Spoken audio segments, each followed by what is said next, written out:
July 12, 2021. Ephesians 3:1-21. God's Word of Faith. Introduction. Ephesians 3:1-21. Paul says that he was called specifically for the purpose of ministering to the Gentiles, people who are not Jewish.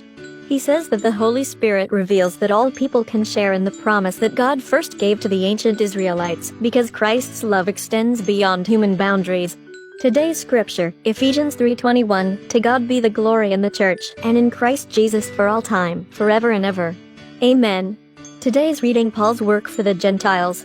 1. For this reason I, Paul, the prisoner of Christ Jesus for the sake of you Gentiles, pray to God. 2. Surely you have heard that God in His grace has given me this work to do for your good. 3. God revealed His secret plan and made it known to me. I have written briefly about this. 4. And if you will read what I have written, you can learn about my understanding of the secret of Christ. 5. In past times human beings were not told this secret, but God has revealed it now by the Spirit to His holy apostles and prophets. 6. The secret is that by means of the gospel the Gentiles have a part with the Jews in God's blessings. They are members of the same body and share in the promise that God made through Christ Jesus.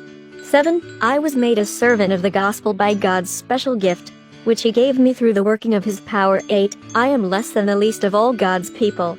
Yet God gave me this privilege of taking to the Gentiles the good news about the infinite riches of Christ. 9. And of making all people see how God's secret plan is to be put into effect. God, who is the creator of all things, kept His secret hidden through all the past ages. 10. In order that at the present time, by means of the church, the angelic rulers and powers in the heavenly world might learn of His wisdom in all its different forms. 11. God did this according to His eternal purpose, which He achieved through Christ Jesus our Lord. 12. In union with Christ and through our faith in Him we have the boldness to go into God's presence with all confidence. 13. I beg you, then, not to be discouraged because I am suffering for you. It is all for your benefit. The love of Christ.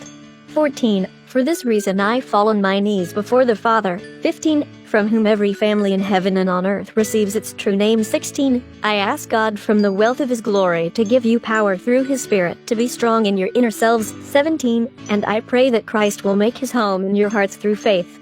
I pray that you may have your roots and foundation in love. 18. So that you, together with all God's people, may have the power to understand how broad and long, how high and deep, is Christ's love. 19. Yes, may you come to know His love, although it can never be fully known, and so be completely filled with the very nature of God.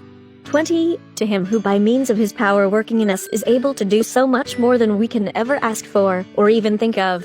21. To God be the glory in the church and in Christ Jesus for all time, forever and ever.